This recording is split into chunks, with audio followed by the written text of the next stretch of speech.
we've talked a lot about the drastic changes coming to college basketball. The NBA's G League continues to emerge, and things like name, image, and likeness compensation, immediate eligibility for transfers. That's all on the table.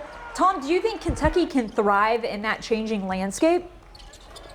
Oh, I think Cal will find a way to thrive anytime you change the rules of the game. It's probably right in his wheelhouse because he'll find a way to have Kentucky take advantage of whatever opportunities are there. So, yeah, I think they'll be fine. Certainly taking advantage of that transfer rule. He loves that one already, so that's good too. Let's jump now to the NBA, and Keldon Johnson has joined a list of some impressive talent as he becomes only the third San Antonio Spur to rack up 700 points and 330 rebounds in his first 60 games. Meanwhile, Boogie Cousins is returning to Los Angeles, this time to play for the Clippers, and for now on a 10-day contract. The other two guys that did that for the Spurs, Tim Duncan and David Robinson. So if Keldon's on a list that has those two as the other names, that is great company to be in. And I always root for DeMarcus, so I hope this works out well for him. And he goes to a team that I'd love to see him, get a shot at being able to play once the playoffs roll around. Now, Tom, we can't leave you without talking a little UK football. What are your thoughts on the spring practice session, and particularly for the quarterbacks?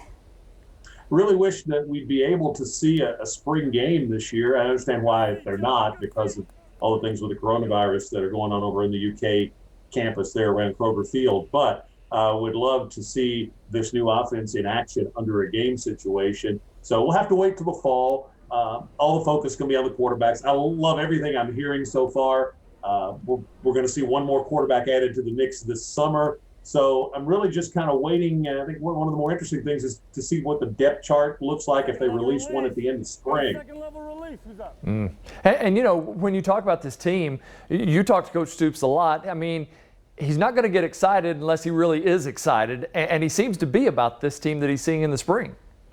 Yeah, he is. And I think there's no reason that he to be anything but excited with, you look at the offensive line they have coming back, with Kennard being a little bit of a surprise still being there. You got maybe the best running back in the SEC. You've got Wan'Dale Robinson coming in to lead the receiving corps. Ali, Rigg, unexpected guys to come back. Ruffalo. I mean, this thing with having that extra year to come back and play another year, I think could really be a boon for Kentucky football with some of those guys. And then on the offense, we're hearing such good hearing such good things about McCall in the middle of the defense. And I think there's a lot of reason to be excited.